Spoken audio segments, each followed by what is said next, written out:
ನಮಸ್ಕಾರ. ಹೆಸರು ಪುಟ್ಟಸ್ವಾಮಿ ಅಂತ.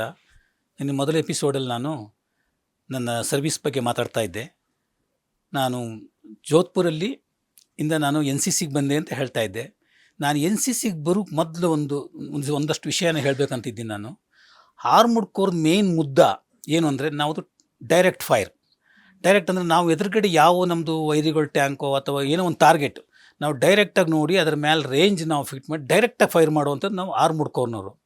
ಈಗ ಬಾಕಿ ಆರ್ಟ್ಲರಿ ಇವರೆಲ್ಲ ಇರ್ತಾರೆ, ಅವ್ರು ಇಂಡೈರೆಕ್ಟ್ ಫೈರ್, ಎಲ್ಲೋ ಇರ್ತಾರೆ, ಟಾರ್ಗೆಟ್ ಎಲ್ಲೋ ಇರುತ್ತೆ, ಅವರು ಇಲ್ಲಿಂದ ಅವ್ರು ಮೆಸೇಜ್ ಕಳಿಸ್ತಾರೆ, ಈ ಥರ ಅಲ್ಲಿ ಅವ್ರು ಫೈರ್ ಮಾಡಿ. ಬಟ್ ನಾವು ನಮ್ಮ ಕಣ್ಣೆದುರಿಗೆ ನೋಡಿ ನಾವು ಫೈರ್ ಮಾಡುವಂಥದ್ದಿಗೆ ನಾವು ಡೈರೆಕ್ಟ್ ಫೈರ್, ನಮ್ಮದು ಆರ್ಮಡ್ ಕೋರ್ ಮುದ್ದ ಅದು. ಮತ್ತು ನಾನು ಇನ್ನೊಂದು ವಿಷಯ ಹೇಳಬೇಕಂದ್ರೆ, ನಮ್ಮಲ್ಲಿ ನಾನು ಸೇರಿದಾಗ ಆರ್ಮಿಗೆ ಒಂದು 4 ಥರದ ಟ್ಯಾಂಕ್ ಇತ್ತು. ಒಂದು T-55 ಅಂತ ಹೇಳಿದೆ ರಷ್ಯಾದ್ದು, ಇನ್ನೊಂದು T-72 ರಷ್ಯಾದ್ದು, ಒಂದು PT-76 ಟ್ಯಾಂಕ್ ಅಂತ ಇತ್ತು. ಅದು ತುಂಬ ಚಿಕ್ಕ ಟ್ಯಾಂಕು. ಅದು ನಮ್ಮ ಆರ್ಮಡ್ ಕೋರಲ್ಲಿ ಬರೀ 2 ರೆಜಿಮೆಂಟಲ್ಲಿತ್ತು. ಒಂದು 69 ಆರ್ಮಡ್ ರೆಜಿಮೆಂಟು, ಒಂದು 16 ಕ್ಯಾವಲ್ರಿ ಅಂತ 45 ಕ್ಯಾವಲ್ರಿ. ಈ 2 ರೆಜಿಮೆಂಟಲ್ಲಿ ಮಾತ್ರ ಇತ್ತು. ನಮ್ಮದು T-55 ಒಂದು 7-8 ರೆಜಿಮೆಂಟಲ್ಲಿತ್ತು. ವಿಜಂತ ತುಂಬ ರೆಜಿಮೆಂಟಲ್ಲಿತ್ತು. ಯಾಕೆಂದರೆ ವಿಜಂತ tank made in India.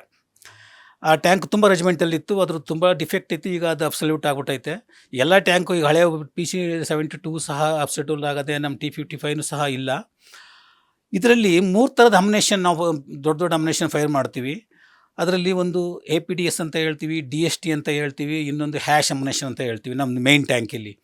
APDS ಅಂತ ಹೇಳಿದ್ರೆ ನಾವು ಡೈರೆಕ್ಟ್ ಫೈರ್ ಮಾಡಿದಾಗ ಆ ರೌಂಡ್ ಹೋಗಿ ಎನಿಮಿ ಟಾರ್ಗೆಟ್ನ ತೂತು ಮಾಡಿಕೊಂಡು ಆ ಕಡೆ ಹೋಗ್ಬಿಡುತ್ತೆ. ಅದು ಒಳಗಿರೋ ಕ್ರೂಗಳನ್ನೆಲ್ಲ ಸಾಯಿಸಿ, ಒಳಗೆ ಎಷ್ಟು ಜನ ಇರ್ತಾರೆ ಅವ್ರನ್ನೆಲ್ಲ ಸಾಯಿಸಿ ಅದು ತೂತಾಗಿ ಇನ್ನೊಂದು ಕಡೆ ಹೋಗ್ಬಿಡುತ್ತೆ. ಅಷ್ಟು ಪವರ್ಫುಲ್ಲಾಗಿ ಅದರದ್ದು APDS ಅಂತ ಹೇಳ್ತೀವಿ. ಇನ್ನೊಂದು DST ಅಂತ ಹೇಳ್ತೀವಿ. ಇದು ಸಹ ಈ ನಾರ್ಮಲ್ ಈಗ ದೂರದಲ್ಲಿರ್ತಕ್ಕಂಥ ವೆಹಿಕಲ್ಲು, ಟಾಟ್ರಾ, ಅದ್ರ ಮೇಲೆ ನಾವು ಫೈರ್ ಮಾಡ್ತೀವಿ. ಇನ್ನೊಂದು ಹ್ಯಾಶ್ ಅಮ್ಯುನೇಷನ್ ಅಂತ ಇರುತ್ತೆ, ಅದು ಕೆಮಿಕಲ್ ಅಮ್ಯುನೇಷನ್ನ ನಾವು ಫೈರ್ ಮಾಡಿದಾಗ ವೈರಿಗಳ ಟ್ಯಾಂಕ್ಗೆ ಹೋಗಿ ಮೇಲೆ ಕಚ್ಕೊಳ್ಳುತ್ತೆ. ಅದು ಕಚ್ಕೊಂಡು ನಿಧಾನಕ್ಕೆ ಅದರಲ್ಲಿರ್ತಕ್ಕಂಥ ಕೆಮಿಕಲ್ ಆಕ್ಷನ್ ಆಗುತ್ತೆ ಕಬ್ಬಿಣ ಜೊತೆಯಲ್ಲಿ. ಆ ಇಡೀ ಫುಲ್ಲು ನಾವು ಟರ್ಟ್ ಅಂತ ಹೇಳ್ತೀವಿ. ಟ್ಯಾಂಕ್ ಹೆಂಗೆ ರೈಟು ಲೆಫ್ಟು ತಿರುಗುತ್ತೆ, ಅದಕ್ಕೆ ನಾವು ಟರ್ಟ್ ಅಂತ ಹೇಳ್ತೀವಿ. ಆ ಟರ್ಟ್ನ ಫುಲ್ಲು ಕಾಯಿಸಿ ಒಳಗಡೆ ಎಲ್ಲ ಕೆಂಪು ಮಾಡಿ ಒಳಗಡೆಯಿಂದ ಪೀಸ್ಗಳು ಕಿತ್ಕೊಂಡು ಒಳಗಡೆ ಇರುವಂಥ ಕ್ರೂಗಳನ್ನ ಸಾಯಿಸುತ್ತೆ. ಅದಕ್ಕೆ ನಾವು ಹ್ಯಾಶ್ ಅಮ್ಯುನೇಷನ್ ಅಂತ ಹೇಳ್ತೀವಿ.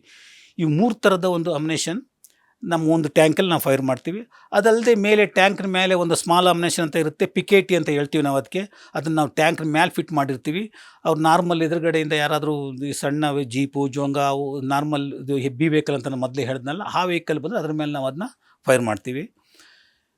ಮತ್ತು ನಾನು ಬರಬೇಕಾದ್ರೆ ಆರ್ಮಿಯಿಂದ ನಾನಾಗ NCCಗೆ ಬರೋಕ್ಕೆ ಮೊದಲೇ ಒಂದು ಇಂಡಿಯಾದಲ್ಲಿ ಅರ್ಜುನ್ ಟ್ಯಾಂಕ್ ಅಂತ ಒಂದು ತಯಾರು ಮಾಡಿದ್ರು ಹೌಡಿಲಿ, ತಮಿಳ್ನಾಡು ಹೌಡಿ ಫ್ಯಾಕ್ಟ್ರಿಲಿ ಅರ್ಜುನ್ ಟ್ಯಾಂಕ್.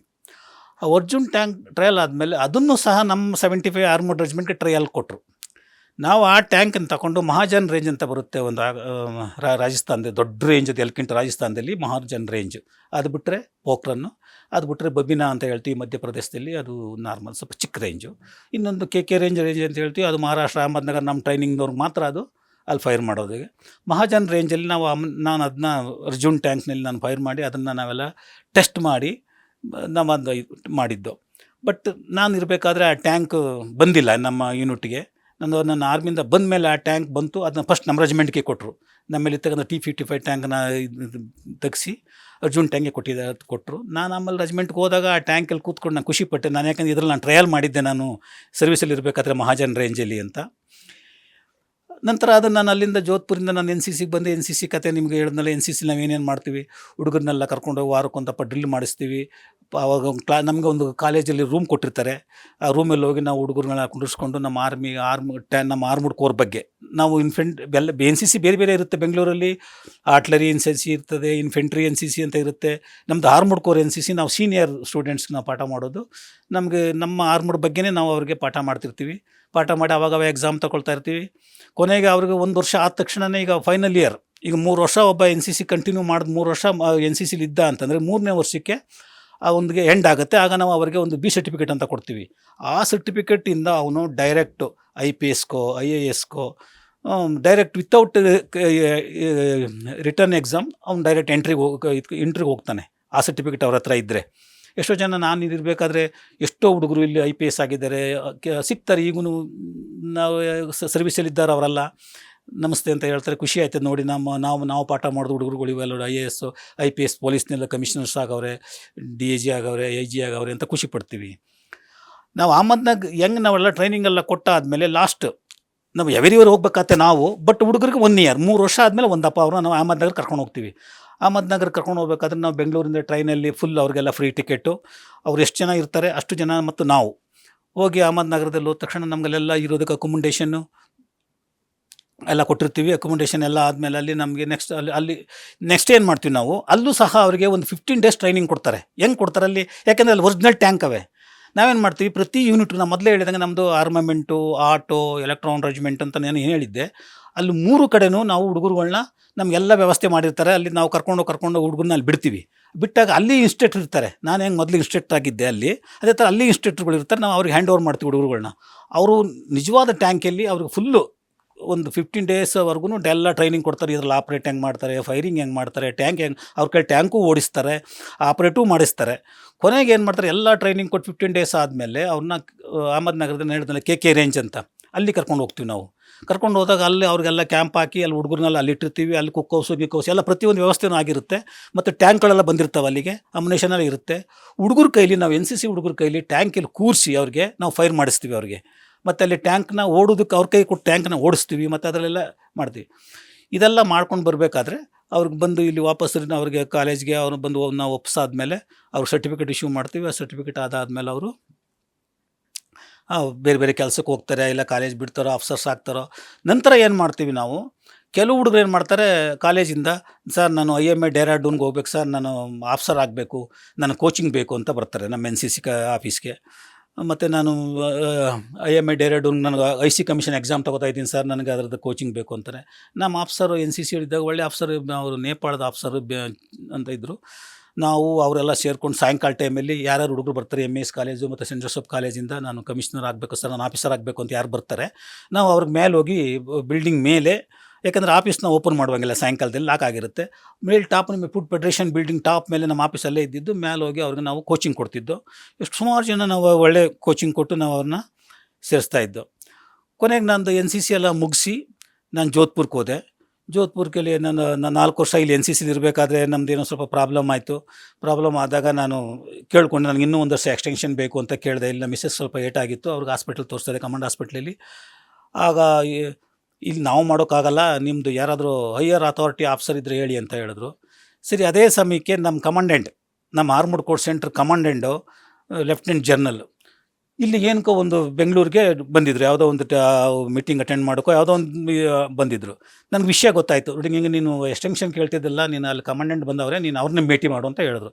ನಾನು ಮೊದಲೇ ಹೇಳ್ದಂಗೆ ನಮ್ಮಲ್ಲಿ ಆಫೀಸರ್ಸು ಮತ್ತು ನಮ್ಮವರೆಲ್ಲ ತುಂಬ ಕ್ಲೋಸು, ತುಂಬ ಅನ್ಯೋನ್ಯವಾಗಿರ್ತೀವಿ ಆಫೀಸರ್ಸ್ಗಳು. ನಾವೆಲ್ಲ ತುಂಬ ಚೆನ್ನಾಗಿ ಇರ್ತೀವಿ, ಮರೆಯೋದಿಲ್ಲ, ನಮ್ಮನ್ನೇ ಆಗಲಿ ಅವರೇ ಆಗಲಿ ಮರೆಯೋಲ್ಲ. ಆ ಜನರಲ್ ಸಾಬು ನಾನು ಹಿಂಗೆ ಅಂದೆ, ಸರ್ ನಾನು 75 ಆರ್ಮಡ್ ರೆಜಿಮೆಂಟಿಂದ ಇಂತಿಂಥ ಪುಟ್ಟಸ್ವಾಮಿ ಸರ್, ನಾನು NCCಲಿ ಇದ್ದೀನಿ, ನಾನು ಸ್ವಲ್ಪ ಪ್ರಾಬ್ಲಮ್ ಅದೇ ಮೀಟ್ ಮಾಡಬೇಕು ನಾನು ಅಂತ ಅಲ್ಲಿ ಇದ್ರ ಕೇಳಿಕೊಂಡೆ. ಆಫೀಸರ್ ಮೆಸ್ಸಲ್ಲಿದ್ದರು ಅವರು ASC ಸೆಂಟ್ರಲ್ಲಿ. ನಾನು ಹೋದೆ, ಮೀಟ್ ಮಾಡಿದೆ. ಏನು ನಿನ್ನ ಪ್ರಾಬ್ಲಮ್ ಅಂತಂದರು. ನಂದು ಇಡೀ ರೆಕಾರ್ಡ್ಸ್ ಎಲ್ಲ ತೋರಿಸ್ದೆ. ಓಕೆ, ನಿನ್ನ ನಂಬರು, ನಂದು ರ್ಯಾಂಕು, ನಂಬರು, ನೇಮೆಲ್ಲ ಬರ್ಕೊಂಡ್ರು. ಸೀದಾ ಆಯ್ತು ಹೋಗಿ ನೀನು ನಾನು ಮಾಡಿಸ್ತೀನಿ ಅಂತ ರೆಕಾರ್ಡ್ಗೆ ಕಳಿಸ್ಕೊಟ್ರು ಅವರು. ಬಾಸ್ ನಮ್ಮ ಫುಲ್ ಆರ್ಮಡ್ ಕೋರ್ಗೇನೆ ಅವರು. ರೆಕಾರ್ಡ್ ಕಳೆದ ತಕ್ಷಣ ನನಗೆ ಅಲ್ಲಿಂದ 1 ಇಯರ್ ಎಕ್ಸ್ಟೆನ್ಷನ್ ಬಂತು. ನಾನು ತಕರೀಬನ್ 2000 ಏಪ್ರಿಲ್ ಮೇನಲ್ಲಿ ನಾನು ಇದ್ರ ಮಧ್ಯೆ ನಮಗೆ 99ನಲ್ಲಿ ಕಾರ್ಗಿಲ್ ಯುದ್ಧ ಆಯಿತು. ಕಾರ್ಗಿಲ್ ಯುದ್ಧದಲ್ಲಿ ನಾನು ಬೆಂಗಳೂರಲ್ಲಿ NCCಲಿ ಇದ್ದೀನಿ. ಬಟ್ ನಮ್ಮ ಆರ್ಮಡ್ ಕೋರು ಆರ್ಮಡ್ ಕೋ NCCಗೆ ನಾವು ಆರ್ಮಡ್ ಕೋರ್ ಅಲ್ಲಿ ಇನ್ವಾಲ್ವ್ ಆಗಿರಲಿಲ್ಲ. ಆದರೂ ನಮ್ಮನ್ನೆಲ್ಲ ನೀವು ಹೋಗಬೇಕು, ಕಾರ್ಗಿಲ್ ಯುದ್ಧ ನಡೀತಾ ಇದೆ, ನೀವು ಯುದ್ಧಕ್ಕೆ ಹೋಗ್ಬೇಕು ಅಂತ ಹೇಳ್ಬಿಟ್ಟು ನಮ್ಮದೆಲ್ಲ ಸಾಮಾನುಗಳೆಲ್ಲ ಪ್ಯಾಕ್ ಮಾಡಿಸಿ ಎಲ್ಲ ರೆಡಿ ಮಾಡಿ ಇಟ್ಕೊಂಡಿದ್ರು. ಇನ್ನೇನು ನಾವೆಲ್ಲ ಹೋಗಿ ಟ್ರೈನಲ್ಲಿ ಹೋಗಬೇಕು ಅನ್ನೋ ಸಮಯದಲ್ಲಿ ಸೀಸ್ ಫೈರ್ ಆಗೋಯ್ತು. ಅಂದರೆ ಕಾರ್ಗಿಲ್ ಯುದ್ಧ ನಿಂತೋಯ್ತು. ನಾವು ಕಾರ್ಗಿಲ್ ಯುದ್ಧಕ್ಕೆ ಹೋಗೋಕ್ಕಾಗಲ್ಲ. ನಾನು ಆ ಕಾರ್ಗಿಲ್ ಯುದ್ಧದಲ್ಲಿ ನಾವು ಅಟೆಂಡೂ ಮಾಡಲಿಲ್ಲ. ನಂತರ ನಾನು 2000 ಇಸ್ವಿ ಏಪ್ರಿಲ್ ಮೇನಲ್ಲಿ ನಾನು ಜೋಧ್ಪುರ್ಗೆ ಹೋದೆ. ಜೋಧ್ಪುರ್ಗೆ ಹೋದ ತಕ್ಷಣ ನಾನು ಅಲ್ಲಿಗೆ ನಂದು 20 ವರ್ಷ 3 ತಿಂಗಳು 23 ದಿವಸ ಟ್ರೈನಿಂಗ್ ನಂದು ಸರ್ವಿಸ್ ಆಗಿತ್ತು. ನಾನು CO ಸಾಹೇಬ್ಗೆ ನಾನು ಕೇಳಿಕೊಂಡೆ, ಸರ್ ನನಗೆ ಇಲ್ಲಪ್ಪ ನಿಂದು ನೆಕ್ಸ್ಟ್ ಪ್ರಮೋಷನ್ ಅದೇ, ನಿನಗೆ ನಾಯಬ್ ತಹಸೀಲ್ದಾರ್ ಪ್ರಮೋಷನ್ ಅದೇ, ನಾನು ನಿಂಗೆ ಕಳ್ಸೋಕ್ಕಾಗಲ್ಲ ಸರ್. ನಾನು ಪ್ರಮೋಷನ್ ಕೊಟ್ಟರು ಮತ್ತೆ ಜಾಸ್ತಿ ಆಗುತ್ತೆ ಸರ್ವಿಸ್. ಅಲ್ಲಿ ನಮ್ಮಲ್ಲಿ ಏನು ಗೊತ್ತಾ, ಒಂದು ಪ್ರಮೋಷನ್ ತಗೊಂಡು 2 ವರ್ಷ ಜಾಸ್ತಿ ಸರ್ವಿಸ್ ಆಗುತ್ತೆ. ಅದರಿಂದ ಏನು ಮಾಡ್ತಾರೆ, ಬರೆದು ಕೊಟ್ಟು ಬಂದುಬಿಡ್ತಾರೆ. ನಾನು ಬೇಡ ಸರ್, ನನಗೆ ಯಾವ ಪ್ರಮೋಷನ್ನು ಬೇಡ ಅಂತ ನಾನು ಬರೆದು ನಾನು 2000 ಡಿಸೆಂಬರ್ 31 ನಾನು ನಮ್ಮ ಬೆಂಗಳೂರಿಗೆ ಬಂದೆ. ಬೆಂಗಳೂರಿಗೆ ಬಂದಮೇಲೆ ಮತ್ತೆ ಈಗ ನಾನು ಬೇರೆ ಏನಾದ್ರು ಜಾಬ್ ಹುಡುಕ್ಬೇಕಲ್ಲ, ಮಕ್ಕಳನ್ನ ಓದಿಸ್ಬೇಕು. ನನ್ನ ಮಕ್ಕಳಾಗ ಆಲ್ರೆಡಿ ನಾನು ಇಲ್ಲಿ ಎನ್ ಸಿ ಸಿಲಿದ್ದಾಗ ಆರ್ಮಿ ಸ್ಕೂಲ್ ಸೇರಿಸಿದ್ದೆ. ಆರ್ಮಿ ಸ್ಕೂಲಲ್ಲಿ ಅವ್ರು ಓದ್ತಾ ಇದ್ದು. ಇಲ್ಲಿ ನಾನು ಬಂದು ಬೇರೆ ಕೆಲಸ ಹುಡುಕ್ಬೇಕಲ್ಲ ಅನ್ಬೇಕಾದ್ರೆ ನನಗೆ ನಮ್ಮ ಬ್ರದರ್ ಒಬ್ಬರು KPSC ಕರ್ನಾಟಕ ಪಬ್ಲಿಕ್ ಸರ್ವಿಸ್ ಕಮಿಷನಲ್ಲಿದ್ದರು. ನನಗೆ ಅವ್ರು ಅಡ್ವೈಸ್ ಮಾಡಿದ್ರು, ನೋಡ್ಬಿಟ್ಟು ಸ್ವಾಮಿ ಎಕ್ಸ್ ಸರ್ವಿಸ್ ಮ್ಯಾನ್ಗೆ ಈ ಥರ ಇಲ್ಲಿ ನಿಮಗೆ ಪರ್ಸೆಂಟೇಜ್ ಮೇಲೆ ನೌಕರಿ ಸಿಗುತ್ತೆ, ನಿಮಗೆ ಸ್ವಲ್ಪ ಏಜ್ ರಿಲೇಷನ್ ಏಜ್ ಹೆಂಗೆ ಮಾಡ್ತಾರೆ ಇಲ್ಲಿ ಕರ್ನಾಟಕದಲ್ಲಿ ಎಕ್ಸ್ ಸರ್ವಿಸ್ ಮ್ಯಾನ್ಗೆ ಅಂತ ಹೇಳಿದ್ರೆ, ನಾನು ಆ ಸಮಯದಲ್ಲಿ ನಂದು ಏನು ಏಜ್ ಇರುತ್ತೆ ಆ ಏಜನ್ನು ನನ್ನ ಆರ್ಮಿ ಸರ್ವಿಸ್ ಕಳೆದುಬಿಡ್ತಾರೆ. ಈಗ ನಾನು ಬಂದಾಗ 41 ವರ್ಷ, ನಾನು ಸರ್ವಿಸ್ ಮಾಡಿದ್ದು 21 ವರ್ಷ. 41 ವರ್ಷದಲ್ಲಿ 21 ವರ್ಷ ಕಳೆದ್ಬಿಟ್ಟು ನನಗೆ 21 ವರ್ಷ ಆಗೋಯ್ತು ನನ್ನ ಏಜ್. ಅಂದರೆ ನೌಕರಿ ಕೊಡೋದಕ್ಕಿದು ರಿಟೈರ್ಡ್ ಆಗೋದು 60 ವರ್ಷನೇ. ಆದ್ದರಿಂದ ನನ್ನ KPSCಲಿ ನೌಕರಿ ಸಿಕ್ತು ನನಗೆ. ನಾನು ಕಮರ್ಷಿಯಲ್ ಟ್ಯಾಕ್ಸಲ್ಲಿ ಫಸ್ಟ್ FD ಆಗಿ ಹೋದೆ. FD ಆಗಿ ಹೋಗ್ಬಿಟ್ಟು ಸ್ವಲ್ಪ ದಿನ ಹಂಗೆ ಸರ್ವಿಸ್ ಮಾಡಿಕೊಂಡು ನಂದು ಅಲ್ಲಿ Division 2 ಎನ್ಫೋರ್ಸ್ಮೆಂಟ್ ಅಲ್ಲಿ ಮಾಡ್ಕೊಂಡಿರ್ಬೇಕಾದ್ರೆ ಕೊನೆಗೆ ನಾನು ಒಂದು ಪ್ರಮೋಷನ್ ಬಂತು. ನಂದು GST ಇನ್ಸ್ಪೆಕ್ಟರ್ ಅಂತ ಆದೆ. GST ಇನ್ಸ್ಪೆಕ್ಟರ್ ಸರ್ವಿಸ್ ಮಾಡಿದೆ. ಸರ್ವಿಸ್ ಮಾಡಬೇಕಾದ್ರೆ ನಾನು ಆರ್ಮಿಯಿಂದ ಬಂದು ಏನು ಮಾಡಿದೆ ಅಂತಂದರೆ, ನಾನು ಏನಾದರೂ ಮಾಡಿ KS ಆಫೀಸರ್ ಆಗಬೇಕು, ತಹಸೀಲ್ದಾರ್ ಆಗಬೇಕು ಅಂತ ನನಗೆ ತುಂಬ ಆಸೆ. ನಾನು ಓದಿದ್ದು SSLC. ನಾನು ಅಲ್ಲಿಂದ ಬಂದು ಕರೆಸ್ಪಾಂಡೆನ್ಸಲ್ಲಿ ಬೆಂಗಳೂರು ಯೂನಿವರ್ಸಿಟಿನಲ್ಲಿ 2001, 2, 3 BA ಕರೆಸ್ಪಾಂಡೆನ್ಸ್ ಕಟ್ಟಿ ಕರೆಸ್ಪಾಂಡೆನ್ಸ್ ಡಿಗ್ರಿ ಪಾಸ್ ಮಾಡಿದೆ. ಡಿಗ್ರಿ ಪಾಸ್ ಮಾಡಿ 3-4 ಸರಿ ನಾನು KS ಎಕ್ಸಾಮ್ ಬರೆದೆ. ಇಂಟರ್ವ್ಯೂನೂ ಬಂತು. ಬಟ್ ನಮ್ಗೆ ಹೇಳೋಕೆ ಆಗೋದಿಲ್ಲ ಇಲ್ಲಿ ಏನು ನಡೀತೆ ಅಂತ. KPSCಲಿ ನಮ್ಮ ಕೈಯಿಂದ ಆಗಿಲ್ಲ ಅದು. ನಾನು ಅದಕ್ಕೆ ಹೋಗೋಕ್ಕಾಗಲಿಲ್ಲ. ಬಾಕಿ ನಾನು ಇದೇ ಪೋಸ್ಟಲ್ಲಿ ನಾನು ರಿಟೈರ್ಡ್ ಆದೆ. ಈಗ ನಾನು ರಿಟೈರ್ಡ್ ಆಗಿ ಆರಾಮಾಗಿ ಈಗ ಮನೇಲೇ ಇದ್ದೀನಿ. ಈ ಸೈನಿಕ ಸಂಘದಲ್ಲಿ ಮೆಂಬರ್ ಆಗಿದ್ದೀನಿ. ಇವರು ಎಲ್ಲೆಲ್ಲಿ ನಮಗೆ ಕರೀತಾರೆ ಅಲ್ಲಿ ಹೋಗ್ತೀನಿ, ಬರ್ತೀನಿ. ಇಷ್ಟು ಹೇಳಿ ನನ್ನ ಆರ್ಮಿ ಸರ್ವಿಸ್ನ ಮುಗಿಸ್ತಾ ಇದ್ದೀನಿ. ಜೈ ಹಿಂದ್, ಜೈ ಭಾರತ್, ಜೈ ಕರ್ನಾಟಕ.